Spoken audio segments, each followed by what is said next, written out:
દેશના 78મા સ્વતંત્રતા દિવસ પર્વ નિમિત્તે રાજકોટ પોલીસ હેડક્વાર્ટર ખાતે ધ્વજવંદનના કાર્યક્રમનું આયોજન કરવામાં આવેલ।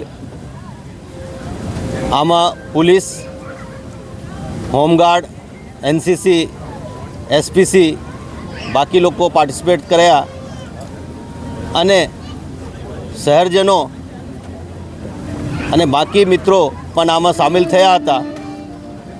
હું બધાને આ સ્વતંત્રતા દિવસની પર્વની શુભકામના આપું છું અને રાજકોટ પોલીસ રાજકોટ શહેરને ઉન્નતિ અને કાયદો અને વ્યવસ્થામાં જે કંઈ કરવાનું હોય આ કરવા માટે કટિબદ્ધ છે અને આપણે બધા ભેગા મળીને રાજકોટ શહેરમાં કાનૂન અને વ્યવસ્થા તથા અને વિકાસને આગળ વધાવીએ તે ઈચ્છીને હું બધાને ફરીથી આ સ્વતંત્રતા દિવસની શુભકામના આપું છું।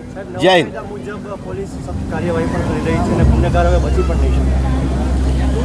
આ દેશમાં જે 3 નવા કાયદા આ વર્ષે અમલમાં આવ્યા, આ કાયદાઓને ઉપયોગ કરીને આપણે મહત્તમ કેવી રીતે ગુનાખોરીને અંકુશમાં લાવી શકીએ આ પ્રયાસ કરી રહ્યા છીએ। અને આપ જોઈ રહ્યા છો કે નિરંતર આપણે જુદા જુદા ડ્રાઈવ કરી રહ્યા છીએ, જેમાં જે ગુનાગારો કામ કરી રહ્યા છે આ લોકોને આપણે કાર્યવાહી કરીને અને કેવી રીતે આ ગુનાખોરીને ઓછું કરવામાં આવે તે પ્રયત્ન આપણા દ્વારા થઈ રહ્યા છે। ચલો, થેન્ક યુ।